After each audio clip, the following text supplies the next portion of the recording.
하나님께서 오늘 우리에게 주시는 말씀 요한복음 21장 1절에서 14절 중에 오늘은 9절에서 14절을 저와 여러분이 함께 교독하도록 하겠습니다. 그들이 땅에 올라와서 보니 숯불을 피워 놓았는데 그 위에 생선이 놓여 있었고 빵도 있었다. 예수께서 제자들에게 말씀하셨다. 너희가 지금 작은 생선을 조금 가져오너라. 시몬 베드로가 배에 올라가서 그물을 땅으로 끌어내렸다. 그물 안에는 큰 고기가 153마리나 들어있었다. 고기가 그렇게 많았으나 그물이 찢어지지 않았다. 예수께서 그들에게 말씀하셨다. 와서 아침을 먹어라. 제자들 가운데 아무도 감히 선생님은 누구십니까? 하고 묻는 사람이 없었다. 그가 주님이신 것을 알았기 때문이다. 예수께서 가까이 오셔서 빵을 집어서 그들에게 주시고 이와 같이 생선도 주셨다. 예수께서 죽은 사람들 가운데서 살아나신 뒤에 제자들에게 자기를 나타내신 것은 이번이 세 번째였다. 아멘. 네, 자리에 앉으시기 바랍니다. 보니까요, 지금 감기가 유행이어가지고 지난 한 주, 그 전주 막 광풍처럼 다들 아프시고 너무 힘드시고 고생 많이 하셨습니다. 이렇게 한 자리에 볼 수 있어서 너무 감사한데, 아플 때 여러분 생각나는 음식 있지 않아요? 아플 때 이것만 먹으면 왠지 몸이 더 개운해지고 힘을 내는 소울푸드 같은 음식 있지 않습니까? 콩나물요? 콩나물밥? 저희는요 백숙인데 그냥 백숙이 아니라 거기다 홍삼을 집어넣어서 끓이고 나중에 거기에 녹두를 집어넣어서 죽을 쓴 이 백숙을 먹으면 그렇게 몸이 막 이렇게. 이번 주에 먹었습니다. 소울푸드. 힘들 때 생각나는 음식 있죠. 몇 번 제가 이제 이 드라마를 인용하게 되는데 여러분 많은 분들이 아마 이 넷플릭스 폭삭 소가수다라는 드라마를 보셨을 텐데 거기에 이런 장면이 있습니다. 큰딸 금명이가 시집을 가려고 선도 보고 좋아하는 남자친구 시부모님을 만났는데 어머니가 그렇게 애를 무시를 해요. 시골에서 왔다고. 너는 뭐 우리 집에 시집 온 거를 뭐 자랑스럽게 여겨. 그렇게 애를 그렇게 무시를 하고 그렇게 부모님을 무시를 하고 결국은 큰딸이 파혼을 결정합니다. 파혼을 결정하고 너무너무 힘들지 않겠습니까? 사랑하는 사람과 헤어졌는데. 그런데 어머니가 늘 시골에서 제주에서 전화를 하는 거예요. 밥은 먹었니? 밥은 먹었니? 늘 전화를 해서 이 힘든 마음을 안고 고향을 찾습니다. 고향을 찾았는데 너무 부모님이 반겨주시는 거예요. 다른 말을 하는 게 아니라 그냥 계속 딸이 좋아하는 음식으로 먹이는 거죠. 그 과정에 큰딸 금명이 독백하는 말들을 들으면서 심금 울렸던 내용을 한번 적어봤는데요. 집에서 밥 먹었냐는 전화를 1000통쯤 받았을 때 강렬한 허기가 느껴졌다. 엄마 밥이 먹고 싶어졌다. 속이 닫혀온 딸을 위해 그들은 또 하나만 해댔다. 그들은 기어코 또 딸을 키웠다. 내가 세상에서 100g도 사라지지 않게 했다. 편하고 불편한 그 요새에서 충전하는 곰처럼 나는 잘 잤다. 속이 닫혀온 딸을 위해 정말 한 끼, 정성껏, 한 끼가 아니죠. 매 끼, 정성껏 준비해서 먹이는 그 식탁은 과연 음식을 나누는 식탁이라고만 우리가 생각할 수 있을까요? 음식으로 그치는 것이 아니라 지친 마음, 상한 마음을 위로하는 따뜻함으로 다시 삶을 살아낼 수 있는 용기를 주는 그런 자리가 아니었나 생각을 합니다. 그 식사가 단순히 몸의 힘만 주는 게 아니라 마음의 힘을 주고 살아갈 용기를 주지 않았나. 비슷한 장면이 우리가 오늘 읽은 요한복음 21장에 나옵니다. 낙심한 제자들에게 부활하신 예수님이 찾아오셔서 조용히 그들을 위해 아침 식사를 준비하셨다. 예수님이 식사를 준비하셨어요. 여러분 이 장면이 너무 재밌지 않습니까? 우리 주님이 우리를 위해 식사를 준비하셨다. 그리고 그 식탁으로 초대하십니다. 여러분 이제 부활절로 우리가 모여서 이렇게 부활절 예배를 드리고 있는데 여러분에게 부활이란 어떤 의미를 갖는가? 또 돌아왔습니다. 작년에 왔던 부활절 올해도 또 한 해가 아니라 과거에 그런 일이 있었지, 과거의 하나의 사건입니까? 아니면 이제 우리가 나중에 죽어서 천국에 가게 될 미래의 소망입니까?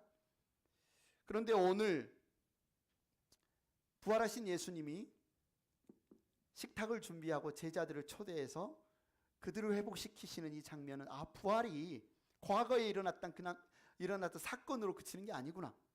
또 이제 앞으로 우리가 언젠가 먼 훗날 죽어서 천국에 가서 경험하게 될 미래 소망만이 아니구나. 부활은 오늘 지친 우리의 삶 속에 예수님이 찾아오셔서 우리를 회복시키시는 현실의 은혜구나 라는 말씀을 오늘 이야기가 우리에게 들려주고 있습니다. 그래서 그 부활에 초점을 맞춰서 오늘 말씀을 한번 살펴보고 싶습니다.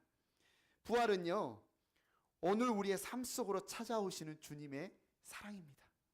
부활은 여러분의 오늘 삶 속으로 찾아오시는 사랑입니다. 오늘 21장 베드로를 비롯한 7명, 다 합합니까? 이제 12제자 중에 7명의 제자들이 무슨 일을 해요?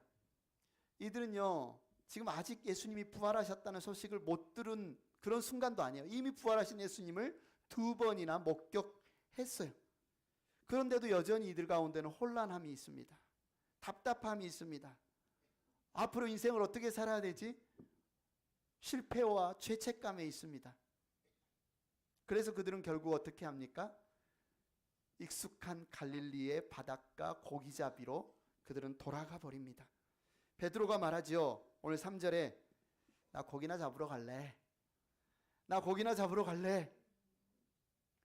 주님의 부활하심을 들었고 주님의 부활하심을 목격했는데도 베드로에게 하고 싶은 일은 나 고기나 잡으러 갈래. 그런데 다른 제자들도 이야기하죠. 우리도 같이 가겠다. 그 말 속에는 많은 감정이 담겨 있습니다. 예수님을 따르며 꿈꿨던 그 모든 것들이 무너져 버린 실망. 내가 절대로 주님을 부인하지 않겠다고 다짐했지만 그날 밤 자기가 사랑하는 주님을 3번이나 저주하며 부인했던 그 자책감. 이제 우리 어떻게 해야 되지? 예수님은 십자가에 못 박혀 죽으셨고 부활하셨지만 이제 우리를 떠난다고 하고 계시고 그 막막함. 그들은 예수님을 만났지만 부활하신 예수님을 만났지만 그 부활이 우리와 도대체 무슨 상관이 있을까? 오늘 현실, 오늘을 살아가는 나의 삶 속에 예수님의 부활이 우리에게 무슨 연관이 있을까? 이해할 수 없어서 답답한 그런 상황이 있었죠. 여러분, 우리도 그럴 때가 있지 않습니까? 부활의 기쁨을 기억하며 예배 시간에 이렇게 노래하고 고백하지만 여러분의 삶의 자리로 돌아가면 뭔가 달라지는 것이 없는, 여전히 삶은 팍팍하고 여전히 내 마음은 지쳐있을 그때에 우리는 또 옛 습관, 옛 자아, 옛 감정으로 돌아가 버리기도 합니다. 그런데 그렇게 돌아간 자리, 열심히 그물을 던졌고 열심히 뭔가 이뤄보려고 했지만 내 그물은 텅 비어있는, 그래서 그 텅 빈 그물만을 붙들고 있을 때가 있습니다. 오늘 본문은 뭐예요? 주님이 그 자리에 찾아오신다는 거예요. 주님이 그 자리에 찾아오시는 장면을 보여주죠. 4절, 이미 동틀 무렵이 되었다. 그때 예수께서 바닷가에 들어서셨으나 제자들은 그가 예수이신 줄을 알지 못했다. 미명이라고도 하고 여명이라고도 하죠. 어두움과 빛이 겹치는 순간, 어두움은 물러가고 빛은 밝아오는 시간. 주님은 바닷가에 서 계셨습니다. 그런데 제자들이 예수님이신 줄 알지 못했어요. 왜 그랬을까요? 시력이 나빠서요? 눈이 안 좋아서요? 아니요. 이들은 마음에 다른 걸로 가득 차 있는 거예요. 실패감과 죄책감과 현실의 무게에 눌려 있었기 때문에 주님이 눈앞에 있는데도 이들은 그분이 주님이신 줄 깨닫지 못한, 그냥 지나가는 한 사람인 것처럼 생각합니다. 그런 제자들에게 주님이 먼저 다가오시죠. 주님은 이렇게 물으십니다. 얘들아, 무엇을 좀 잡았느냐? 그들이 대답합니다. 못 잡았습니다. 예수님이 지금 저기 멀리에 바닷가에 배를 잡고 있는 제자들이 멀리 있어서 그들이 고기를 얼마나 잡았는지 못 잡았는지 알지 못해서 지금 질문하시는 걸까요? 아니요. 예수님은 지금 알고 물으시는 거예요. 제자들이 밤새 그물질을 했으나 그들이 한 마리의 물고기도 잡지 못하고 그들의 그물은 텅 비어 있는 것을 예수님이 이미 알고 계세요. 그물만 비어 있는 것이 아니라 그들의 마음도 지금 예수님께 미안하고 부끄럽고 낙심이 되고 죄책감이 있는 그들의 마음 또한 비어 있는 것을 아셨습니다. 근데 예수님이 책망하지 않으세요. 왜 또 옛날로 돌아갔어? 내가 너희를 사람을 낚는 어부라고 불렀고 내가 그렇게 3년 동안 가르쳤는데 또 고기 잡으러 여기에 왔어. 왜 그렇게 깨닫지 못해?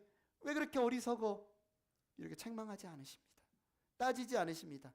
오히려 뭐라고 물으십니까? 얘들아, 제자들을, 영어로 보니까 children, 애들아, 따뜻하게 부르시며 찾아오시죠.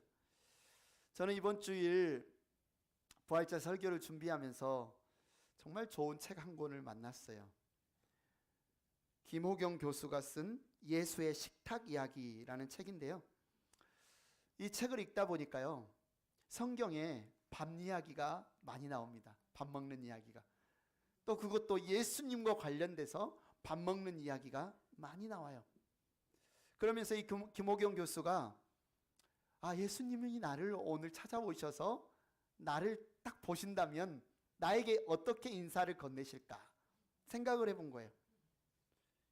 야, 너 제사는 잘 드렸니? 너 정결법은 잘 지켰니? 너 왜 죄인들하고 어울리니? 당시의 사두개인들, 당시의 바리새인들은 이런 것들을 가지고 사람들에게 질문을 던졌어요. 그러나 예수님은 죄인들과 어울리고 세리들과 식사를 하셨던 예수님이 그런 질문을 하셨을 리가 없죠. 예수님이 찾아오셔서 여러분을 만난다면 뭐라고 물으셨을까? 밥은 먹었니? 이렇게 물으셨을 것 같다는 거죠. 밥은 먹었니? 밥이나 같이 먹을까? 성경을 보니까 정말 그러셨을 것 같아요. 오늘 21장에 나오는 밤새 고기 잡아 지친 제자들에게 예수님이 친히 식사를 준비하는 모습을 보니까 정말 그러셨을 것 같아요. 제자들이 밤새도록 고기 한 마리 잡지 못한 이 장면에 대해 김호경 교수는 이렇게 쓰고 있습니다. 예수께서 제자들에게 얘들아 너희에게 고기가 있느냐라고 물으신 것은 실패한 제자들에게 모진 말이나 책망을 하시기보다 고기 없지, 밤새 그물질했으나 고기 한 마리 못 잡았지, 힘들지, 이리 와, 내가 너희를 위해 음식을 준비했어. 따뜻한 식탁으로의 초대 표현이라는 겁니다. 너희 그물에 고기가 있어? 고기는 잡았어? 왜 못 잡았어가 아니라 내가 너희를 위해 식탁을 준비했어. 내가 너희를 위해 아침을 준비했어. 그들과의 관계를 회복하시려는 사랑의 표현이다. 주님은 빈 그물만 들고 있는 제자들에게 다시 생명의 풍성함을 허락하십니다. 오른쪽으로 한번 던져봐. 주님의 그 말씀을 듣고 그들이, 여러분 생각해 보세요.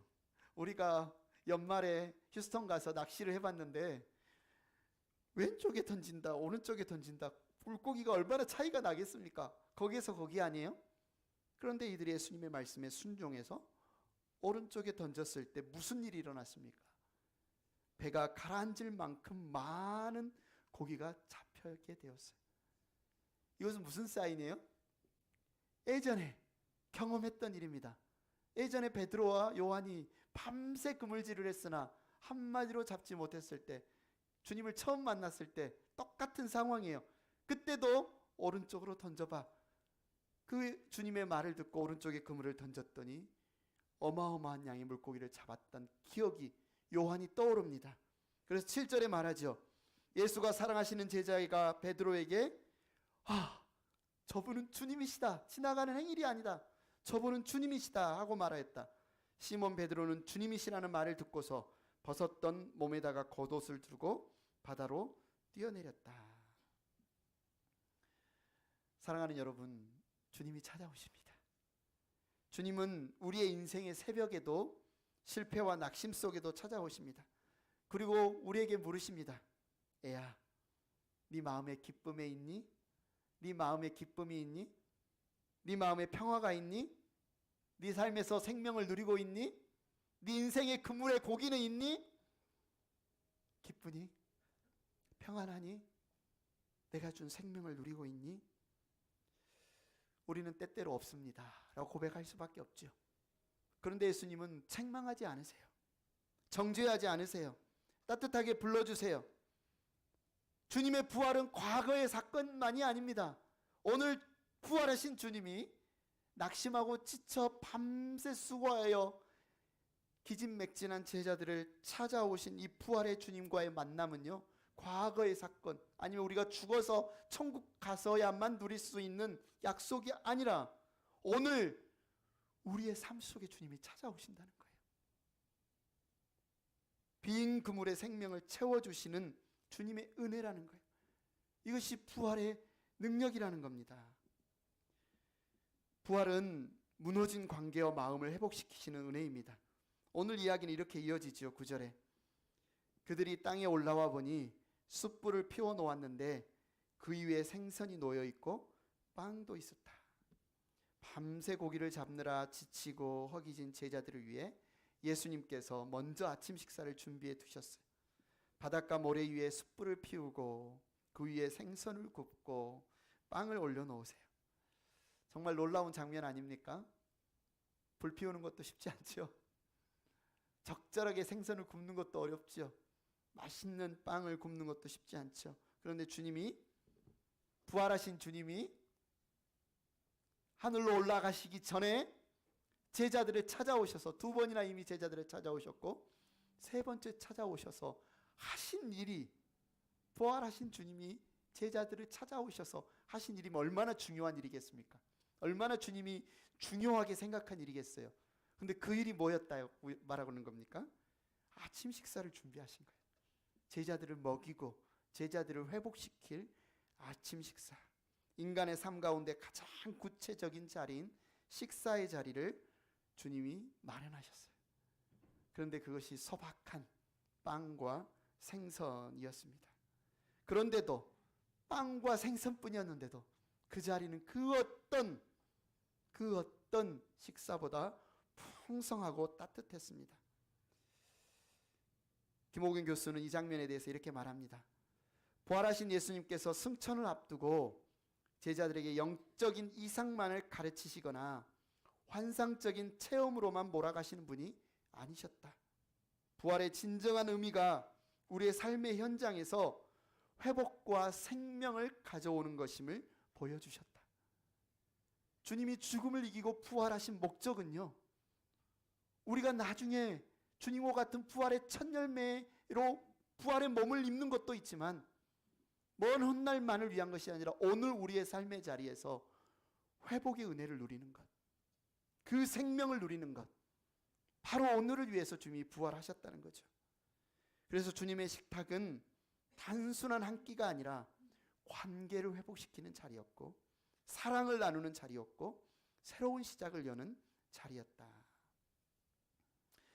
숯불에 고기가, 생선이 익어가고 있고 빵이 익어가고 있는 그 자리에 뺑 둘러앉아 제자들과 예수님이 아침 식사를 나누는 장면을 생각해 보십시오. 제자들과 무너진, 잡히시던 날 밤 제자들이 어떻게 했죠? 예수님을 버리고 배반하고 도망해 버렸죠. 그런데 그렇게 이 아침에 모여 함께 음식을 나누는, 마지막 만찬을 나누던 그날 밤이 생각나실 수도 있겠습니다. 최후의 만찬을 나누던 그날 밤처럼 제자들이 리유니온, 다시 모여서 주님과 함께 떡을 떼고 빵을 나누는 이 시간이 얼마나 회복의 시간이었을까요? 그런데 여기 숯불이란 단어가 등장을 해요. 숯불. 요한복음에는 숯불이라는 단어가 2번 등장합니다. 그런데 그냥 숯불이라는 단어를 그냥 쓴 게 아니에요. 처음 등장하는 숯불은 언제예요?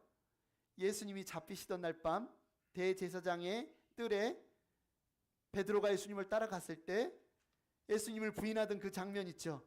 추워서 밤에 불을 쬐고 있던 그 숯불. 베드로에게 숯불은 무엇을 상징합니까?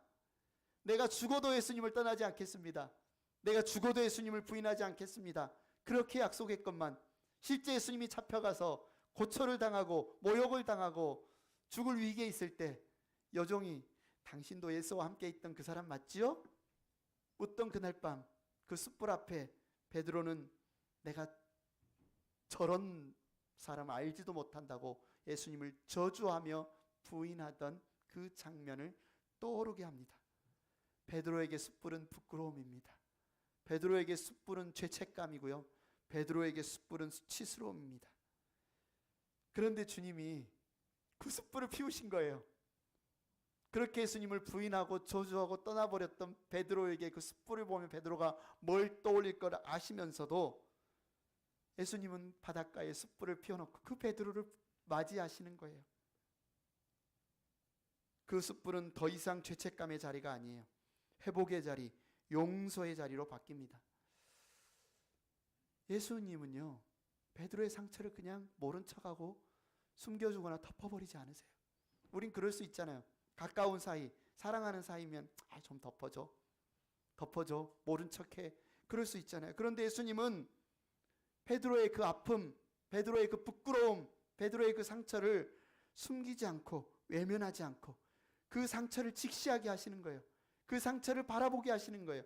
그 상처의 자리로 우리를 다시 초대하시고 그 상처를 싸매시고 회복시키셔서 새 출발하게 하시는 분이 바로 우리 주님이십니다. 그 숯불에 빵을 굽고 생선을 굽고 제자들을 자신을 버리고 도망했던 제자들을 초대해서 뭐라고 말씀하십니까? 와서 아침 먹어라. 부활하신 주님이 예수님을 찾아오셔서 하시는 말씀이 와서 아침을 먹어라. 집 떠난 금명이가 지쳐서 힘들어서 마음이 상해서 삶의 의욕을 잃어버렸을 때 엄마 밥 먹으러 와서 힘을 내서 다시 회복했던 순간처럼 지금 예수님과의 식사 한 끼는요, 그냥 밥 한 끼의 의미가 아닌 거예요. 깨어진 관계의 회복의 시간입니다. 다시 예수님이 그들을 부르시는 재부르심의 시간입니다. 근데 그 자리에 누구도 있어요? 누구도 끼워졌어요? 베드로도 끼워졌어요. 다른 제자들은 잡히시던 날 밤 그냥 도망만 했는데 베드로는요, 예수님을 저주하면서 3번이나 부인했던 그런 베드로가 어떻게 다시 예수님 옆에 앉아서 같이 떡을 떼고 같이 빵을 나눌 수 있을까 생각도 못했을 거예요, 베드로는. 그런데 예수님이 다시 끼워줬어요. 식탁의 자리에 다시 초대했어요. 그를 여전히 다른 제자들과 함께 밥을 나누는 식구로 그를 품어주십니다. 사랑하는 여러분, 우리에게도 삶의 자리에서 부끄러운 실패의 기억이 있죠. 지워버리고 싶은 순간이 있죠. 숨기고 싶은 상처가 있죠. 주님은요, 여러분의 그 상처, 부끄러움 그대로 덮어두고 다른 이야기를 하시는 게 아니라 그것을 여러분 앞에 내어놓으시면 내가 이것을 깨끗게 하겠다. 내가 이것을 회복하겠다. 그 일을 위해 내가 죽음을 이기고 다시 살았다라고 말씀하시는 겁니다. 부활하신 주님은 우리를 그 자리로 부르십니다. 그래서 숯불을 피우시고 생선을 굽고 빵을 내어놓으십니다. 우리가 돌아가기 두려운 그 자리에 주님은 이미 와 계세요. 사람들에게 보이고 싶지 않은 그 자리, 특히 내가 사랑하는 주님께만은 정말 숨기고 싶은 그 자리에 이미 주님은 와 계세요. 그리고 그 자리에 옆에 따뜻한 식탁을 차려두시고 내가 너의 아픔을 안다. 내가 너의 두려움을 안다. 내가 너의 실패를 안다. 내가 너의 이 아픔을 새롭게 하기 위해 내가 죽음을 이기고 부활했다. 주님의 부활은 그런 은혜입니다. 과거를 숨기는 것이 아니라 과거를 회복시키시는 은혜입니다. 깨어진 마음을 외면하는 것이 아니라 주님과 우리의 마음과 마음들을 다시 이어주시는 은혜입니다. 그 표현이 뭐라고요? 와서 아침 먹어라. 와서 밥 먹어라. 나랑 밥 한 끼 할래? 같이 식사할래? 이렇게 말씀하시는 거예요. 세 번째, 부활하신 주님과의 식탁은 그래서 새로운 삶으로의 초대입니다. 예수님과 제자들의 아침 식사는 단순한 아침 식사가 아니었어요. 그것은 제자들에게 새로운 삶을 열어가는 시작이었어요. 오늘 우리가 요한복음 21장 1절부터 14절을 본문으로 삼았는데 15절에 보면요, 어떤 이야기, 15절부터 보면 어떤 이야기가 나오냐면 예수님이 베드로에게 3번 질문을 합니다. 뭐라고 질문해요? 네가 나를 사랑하느냐? 너 나 사랑해? 너 나 사랑해? 이거 단순히 예수님이 사랑 고백을 요구하시는 게 아니에요. 왜 예수님이 베드로에게 너 나 사랑하느냐고 물으셨을까요? 왜 예수님이 베드로에게 너 나 사랑하냐고 3번이나 물었을까요? 왜냐하면 그날 밤, 그 숯불이 피워지던 그날 밤 예수님을 3번이나 저주하면서 내가 당신을 모릅니다, 내가 당신을 모릅니다 저주하며 부인했던 베드로의 그 상처를 싸매시기 위해서 예수님은 일부러 아침 식사를 준비해놓고 베드로에게 3번이나 물으시는 거예요. 너 나 사랑하니? 너 나 사랑하니? 너 나 사랑하니? 사랑을 확인하고 끝나요? 너 진짜 나 사랑하는구나. 사랑을 확인하고 끝나요? 아니요. 왜 그 질문을 하셨어요? 내 어린 양떼를 먹여라. 예수님이 지금 아침 식사를 준비하시고 제자들을 다시 회복하시고 주님과의 사랑의 관계를 다시 회복시키시는 목적은요, 그냥 관계 회복에 멈추는 것이 아니고 내 양떼를 먹여라, 내 양을 치라. 제자들에게 새로운 출발, 주님이 맡기신 그 사역을 감당하도록 다시 사명을 주시는 겁니다. 이 예수님과의 만남 이후에 베드로는 더 이상 낙심한 어부가 아니에요. 이제 더 이상 낙심한 어부가 아니에요. 고기나 잡으러 갈래, 이 어부가 아니에요. 주님은 그를 다시 부르셔서 자신의 양을 돌보시는 목자의 사명을 베드로에게 맡기십니다. 실패로 끝났다고 생각했던 삶이 주님의 부르심 속에서 이제 다시 시작합니다. 베드로를 통해서, 베드로와 그 제자들을 통해서, 오순절 성령 강림의 은혜를 통해서 예루살렘 교회가 세워지고, 예루살렘 교회가 흩어지고, 안디옥 교회가 세워지고, 수많은 온 유대와 사마리아와 땅끝까지 이르러 주님의 부활의 소식을 전하는 이 일들이 어디에서, 이 아침 식사에서 다시 시작했다는 것을 여러분 기억하시기 바랍니다. 베드로가 예수를 부인한 그 실패의 자리에서, 베드로가 예수님을 부인했던 그 실패의 자리에서 예수는 그를 다시 불러 세우신다. 단지 용서하시는 데서 그치지 않고 다시 사명을 맡기신다. 이것이 바로 부활하신 주님의 은혜이다. 여러분, 이 부활절, 여러분은 무슨 은혜를 사모하십니까? 주님이 부활하신 것을 믿고 싶습니다. 믿어졌으면 좋겠습니다. 좋은 은혜입니다. 주님의 부활의 능력으로 살고 싶습니다. 미래의 죽음을 두려워하지 않고 내가 이제 죽음 앞에 당당하고 싶습니다. 정말 기대되는 은혜입니다. 그러나 우리는 거기서 멈춰서는 안 되고 부활의 은혜를 내가 나누는 자리까지 나아가야 된다는 거예요. 오늘 주님의 식탁은요, 회복에서 멈추지 않고 파송으로 나아가고 있습니다. 네가 나를 사랑하니? 네가 나를 사랑하니? 네가 나를 사랑하니? 그러면 내 양떼를 쳐라. 내 양떼를 먹여라. 너를 사랑한 나를 너의 가족에게, 너의 지인에게, 너의 친구에게, 너의 이웃들에게 전해라. 용서받은 사람은요, 반드시 다시 부름받습니다. 용서받은 사람은 반드시 부름받습니다. 사랑받은 사람은 반드시 그 사랑을 나누는 자리에 다시 세움받습니다. 베드로가 그랬고, 오늘 베드로뿐만 아니라 그 자리에 함께 그 식탁에 참여했던 모든 제자들이 다시 부름을 받았습니다. 이제 그들은 갈릴리의 바다에서 고기를 잡는 어부가 아니라 사람을 낚는 어부로 이제 다시 살아갑니다.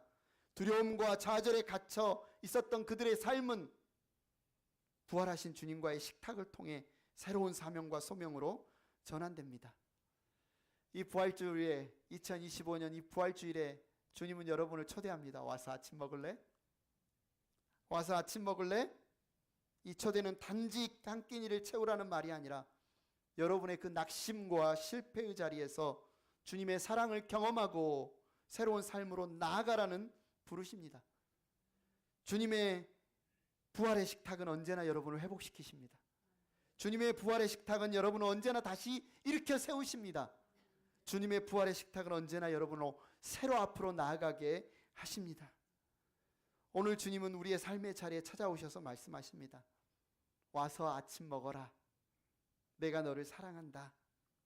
나는 다시 너를 쓰고 싶구나. 행복한 교회 가족 여러분, 우리는 흔히 부활을 죽은 후 천국 가는 것, 나중에 우리가 부활될 것으로만 생각하기 쉽습니다. 물론 그것은 맞습니다. 사실입니다. 예수님께서 우리에게 부활하신 약속 중에 우리가 영원히 주님과 함께 사는 것, 부활의 첫 열매가 되는 것만큼 소중하고 귀한 약속은 없습니다. 그런데 오늘 말씀을 통해서 그것이 전부가 아니라는 거예요. 예수님께서 부활하신 후 제자들에게 하신 첫 번째 행동이 무엇이었느냐? 그들을 찾아오셔서 그들의 이름을 부르시고 그들을 위해 식탁을 차리셨다는 거예요. 예수님의 부활은 단지 미래의 천국만을 약속하는 것이 아니라 오늘 여러분의 삶 속에서 그것이 절망이든 그것이 낙심이든 그것이 곤고함이고 지침이든 그 자리에 여러분 찾아오셔서 부활하신 주님이 오늘 여러분으로 살게 하는 힘을 주신다는 겁니다. 이것이 부활의 능력이라는 거예요. 예수님은 부활하신 후 제자들에게 이렇게 말씀하지 않으셨습니다. 조금만 참아라. 곧 천국 간다. 조금만 참아라. 곧 천국 간다. 여기에서 좀 고생해도 나중에 좋아진다. 예수님은 지금의 제자들을 찾아오셔서 이렇게 말씀하시지 않으셨어요. 대신 이렇게 말씀합니다. 와라. 아침 먹어라. 힘을 내라. 회복되어라. 너희의 피곤한 몸과 너희의 낙심한 마음을, 너희의 혼란스러운 삶 속에 내가 너와 함께한다. 힘을 내어라. 다시 일어서라. 그리고 너희 삶 속으로 나아가라. 예수님은 부활하신 몸으로 우리의 현실의 삶 한복판으로 여러분 찾아오십니다. 우리의 갈릴리로 부활하신 주님이 찾아오십니다. 여러분의 일상의 고기를 낚는 삶의 자리로 주님이 찾아오십니다. 여러분의 일상의 식탁으로 우리 주님이 찾아오십니다. 이것이 바로 오늘의 주님의 부활입니다. 혹시 아직 부활하신 예수님이 초대하신 이 부활의 식탁에 초대를 받지 못하신 분 계십니까? 아직 이 부활의 식탁을 경험하지 못하신 분이 계십니까? 그렇다면 오늘 이 말씀 여러분 마음에 새겨보시기 바랍니다. 예수님은 여러분의 삶에 관심을 가지고 계시고 여러분이 예수님의 삶의 식탁으로 나오시기를 초대하고 계십니다. 여러분이 완벽해서가 아니라 있는 모습 그대로 사랑하시기 때문에 그렇습니다. 예수님이 여러분의 삶에 찾아오셔서 말씀하십니다. 와서 아침 먹어라.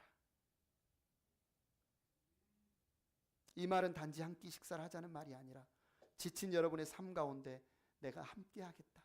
내가 너의 생명이 되어주겠다. 내가 너의 능력이 되어주겠다. 내가 너의 위로가 되어주겠다. 내가 너로 새로운 삶을 시작하게 해주겠다. 초대입니다. 예수님은 여러분을 책망하지 않으십니다. 오히려 여러분을 따뜻하게 맞이하시고 여러분과 함께 하기를 원하십니다. 혹시 여러분 마음 한켠에 이런 소망이 있습니까? 나도 다시 시작하고 싶다. 나도 다시 시작하고 싶다. 나도 이 사랑을 알고 싶다. 나도 이 사랑을 알고 싶다. 나도 행복하고 싶다. 나도 기쁘고 싶다. 이런 마음이 있다면 그것이 바로 주님의 초대에 응답하는 첫 걸음입니다. 조용히 이렇게 기도해 보셔도 좋습니다. 주님, 저도 주님의 식탁에 앉고 싶습니다. 저도 주님 곁에 함께 식사하고 싶습니다. 저를 받아주시고 저의 삶에 함께 해 주십시오. 주님은 여러분을 기다리고 계십니다.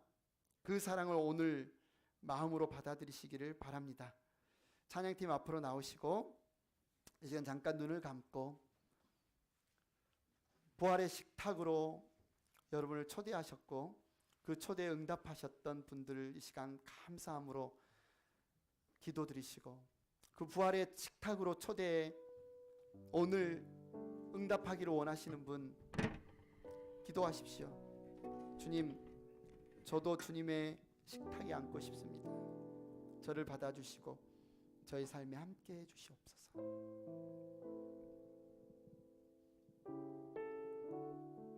주님이 여러분의 기도를 들으십니다. 주님이 여러분의 빈 마음을 아십니다. 주님이 여러분의 열망을 아십니다. 응답하실 줄 믿습니다. 이 시간 같이 이 찬양 드리시겠습니다. 즐겁도다 이날.